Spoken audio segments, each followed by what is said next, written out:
सोमवार को यूरोप के कई देश अचानक पूरी तरह से अंधेरे में डूब गए।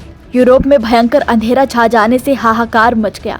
लाखों घर अंधेरे में डूब गए, सड़कों पर सन्नाटा पसर गया। कई देशों की एक साथ बिजली गुल हो जाने से हालात बेहद गंभीर हो गए और लोग काफी ज्यादा परेशान हो गए।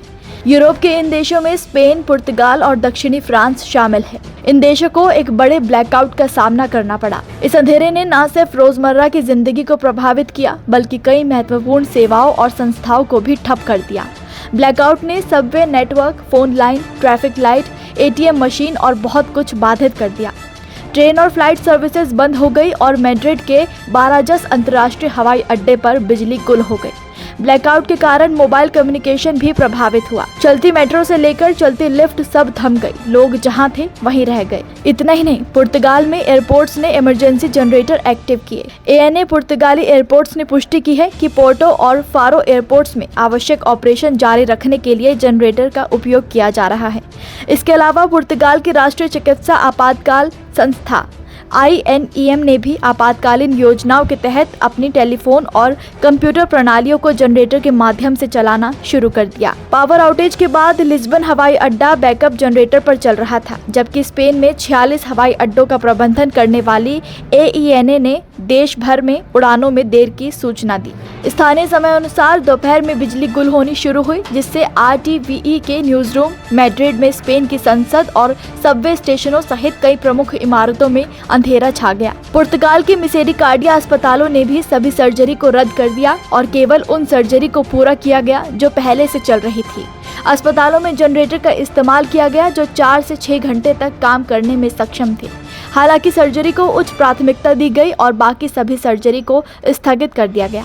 स्पेन के प्रधानमंत्री और ऊर्जा मंत्री मौजूदा स्थिति की निगरानी के लिए स्पेनिश ग्रिड ऑपरेटर रेड इलेक्ट्रिका का दौरा करने की तैयारी करने लगे।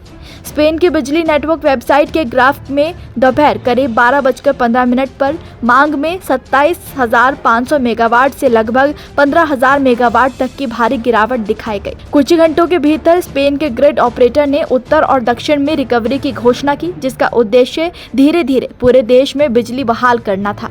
TAP एयर पुर्तगाल ने अपने यात्रियों को चेतावनी जारी की, जिसमें उन्हें अगले नोटिस तक हवाई अड्डों की यात्रा न करने का आग्रह किया गया। आधिकारिक घटना के कम से कम 1 घंटे बाद तक आउटेज का कारण निर्धारित करने में असमर्थ थे। स्पेन की बिजली ग्रिड प्रबंधक कंपनी रेड इलेक्ट्रिका ने बयान जारी कर कहा कि वो धीरे धीरे उत्तरी और दक्षिणी स्पेन में विद्युत आपूर्ति बहाल करने का काम कर रही है। देखा जाए तो यूरोप में ऐसा होना आम बात बिल्कुल नहीं है। इस स्थिति में देश की सुरक्षा को लेकर कई सवाल भी उठ रहे हैं। अधिकारियों के अनुसार संभावित साइबर हमले से इनकार नहीं किया गया है, लेकिन जांच अभी भी जारी है। व्यापक बिजली आउटेज के जवाब में स्पेनिश और पुर्तगाली दोनों सरकारों ने आपातकालीन कैबिनेट बैठक की। कुछ रिपोर्ट्स में ये भी कहा गया यूरोपीय पावर ग्रिड में असंतुलन के कारण ये घटना घटी। हालांकि साइबर अटैक की संभावना भी पूरी तरह से नकारी नहीं गई है। इस स्थिति में यूरोप में ऊर्जा नेटवर्क की ताकत और इसके संभावित खामियों पर गंभीर सवाल उठने लगे हैं। इतना भयंकर ब्लैकआउट होना अपने आप में ही एक बड़ी बात है। ये साजिश है या चूक, इस पर अभी कुछ भी कहा नहीं जा सकता है। नमस्कार, मैं हूं मानक गुप्ता। अगर आपको हमारा ये वीडियो पसंद आया हो तो इसे लाइक और शेयर जरूर करें, और हाँ, हमें सब्सक्राइब और फॉलो करना ना भूलें ताकि आप देश और दुनिया की कोई खबर मिस ना करें। तो जुड़े रहिए हमारे साथ और देखते रहिए न्यूज़ 24।